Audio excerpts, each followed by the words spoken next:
Now, oftentimes when I teach on the origin of demons, people will inevitably come to me and say, well, now, Pastor, if demons are disembodied spirits, then what are fallen angels? What do they do compared to the work of demon spirits? So today, we're going to talk about the difference between fallen angels, primarily about fallen angels and demon spirits. But mostly, we're going to focus on what are fallen angels.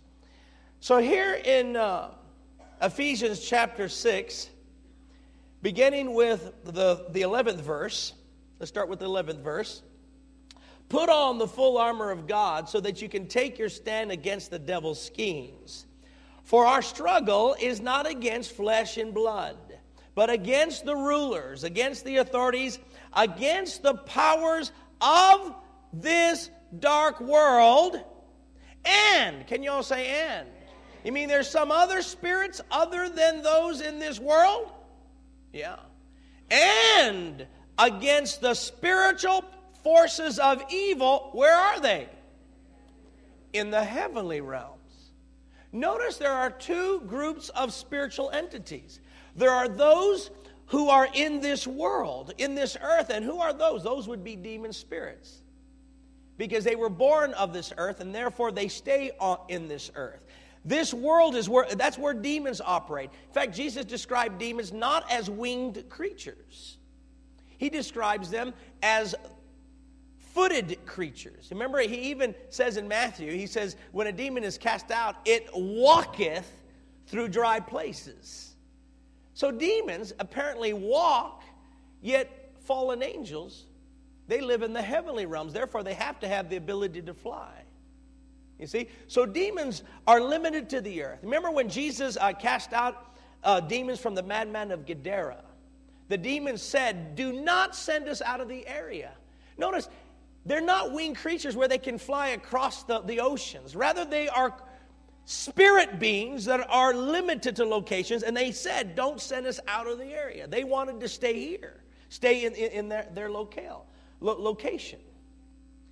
So, the first difference between fallen angels and demons is their locations. Demons are on the earth, and primarily, when we meet a demon or deal with the demon, we handle the demon directly. Fallen angels, though, they live in the heavenly realms, and they operate there. Now, somebody might say, well, now, Pastor, I thought the angels of God were kicked out of heaven. Well, they were kicked out of the third heaven.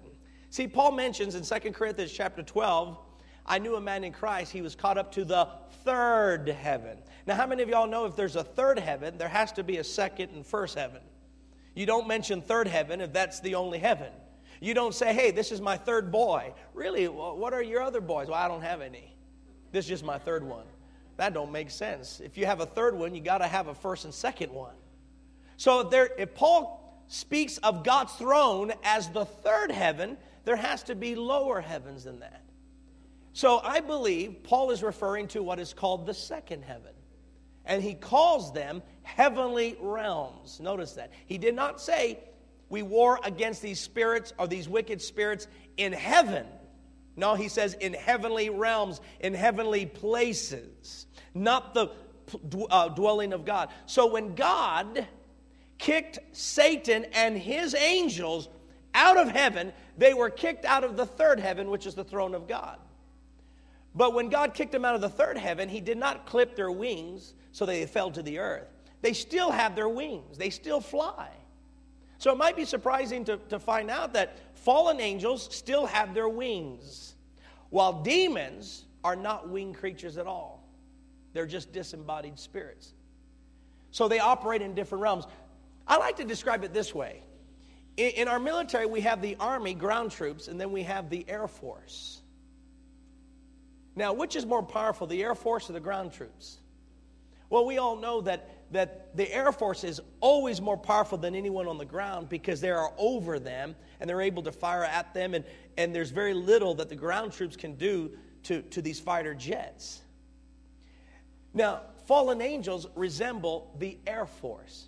And it's interesting, he actually uses the term the spiritual forces, not army, but spiritual forces of evil in the heavenly realms. So they are actually the air force. Fallen angels are the air force of Satan.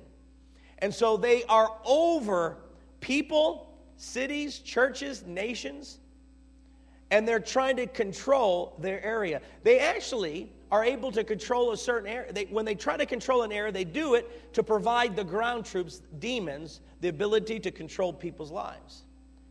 All right, so basically that's the difference. Demons would be the ground troops, while fallen angels would be the air force. Does that make sense?